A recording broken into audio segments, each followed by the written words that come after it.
The beautiful Rachael Moriarty and Peter Murphy, they've been working for 20 years together, so they know what they're doing here. And I don't know how they would come to you and pitch this, because I was trying to think, is it like Battle Royale with cheese? Is there, you know, there's so many different little kind of ideas floating through here. There's some movies have dealt in this area before.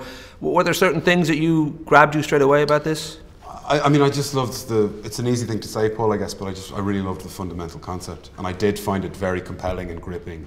And I found it unique, and also with the layering of lots of humour on it.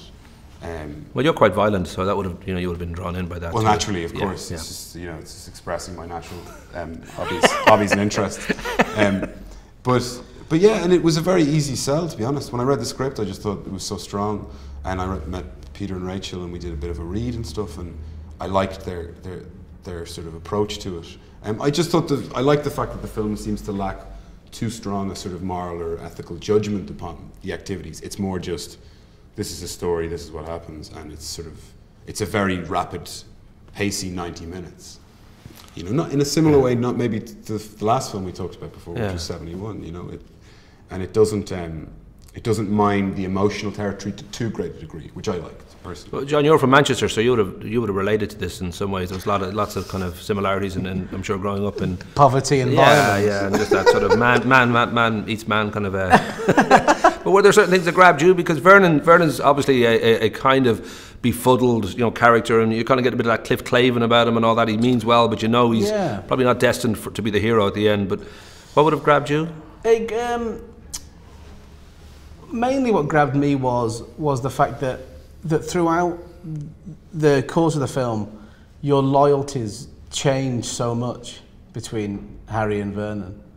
Sometimes you're really behind Harry and think, oh, he's just being manipulated, he doesn't really want to do this, but he's desperate. And then sometimes you think, hang on a minute, but Harry's only greedy because he's got an amazing life, and he continues to want to have an amazing life.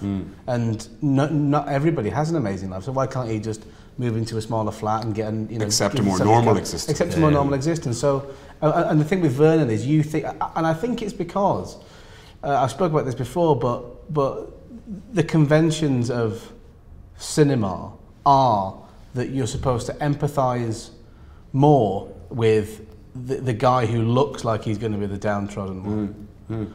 And you think that the guy with all the prowess is going to be the bad guy, but the underdog is going to win in the end. But it's not like that. Harry is, in a way, the only one out of the two of them that has any kind of moral quandary about it at all. Vernon doesn't. Vernon's very persuasive because he can look at it. He can almost look at it mathematically. Yeah.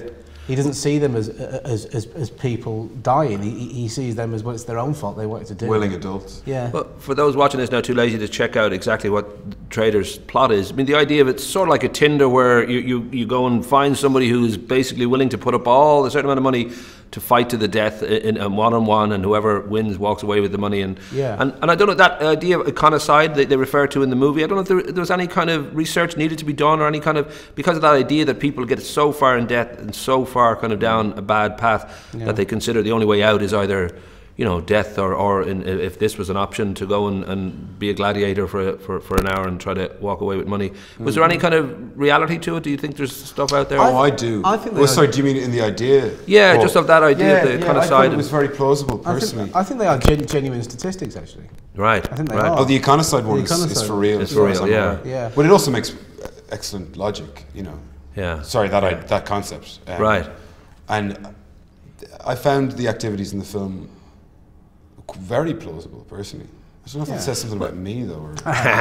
There's a sort of metaphor I was thinking too of just when you think about the Hollywood thing of just that role that will change your career. It's often just down to two people, and it is that kind of notion of dog eat dog, where just in a moment, just in a decision, in a meeting, fate has decided that person's going to have a certain life and you're going to have this life, and that's a kind of a given for an actor, because you can be skilled, you can be right for the part, you can have everything going for you, but there's just that chance always that somebody else will walk in the door, and which is maybe part of our interest. I mean, the thing that I find fascinating about it as a profession is that it is entirely unpredictable, and as you say, you could have all the skills or all the training or all the right qualities, and for some reason it's not happening, and then out of nowhere it happens. Or you could be an actor who decides at 40 to start, and your first audition you get it, and it's a film that takes you to the top of the available career. That's right. You know, there's a whole amount of possibility with it, which is what I find interesting, I guess. And I think we're living in a great time for that now. Definitely. We're living in a great time, especially in TV, in kind of high-end TV, but in movies as well, where if you think of all of the great, or you know, most of the great leading parts in TV in the past 10 years, 15 years, have been middle-aged men. If you think of Sopranos and Boardwalk Empire and Mad Men and Breaking Bad. So the thing is that young actors are going to think, God, I've not got anything, what's going to happen when I'm 40? Well, what's going to happen is you're going to start playing 40-year-olds. Yeah, right. exactly. That's the part. That's the thing. That's a good thing about acting. There are as many different characters to play as different actors to play them. We've got to wrap up now. I know I've just got that last few minutes, just the last minute I should say. But that idea that you're both obviously very well known for two wonderful TV shows, Love, Hate and Game of Thrones. It is a great blurred line now that TV is as good as movie, and sometimes often, you know, people would regard it as better.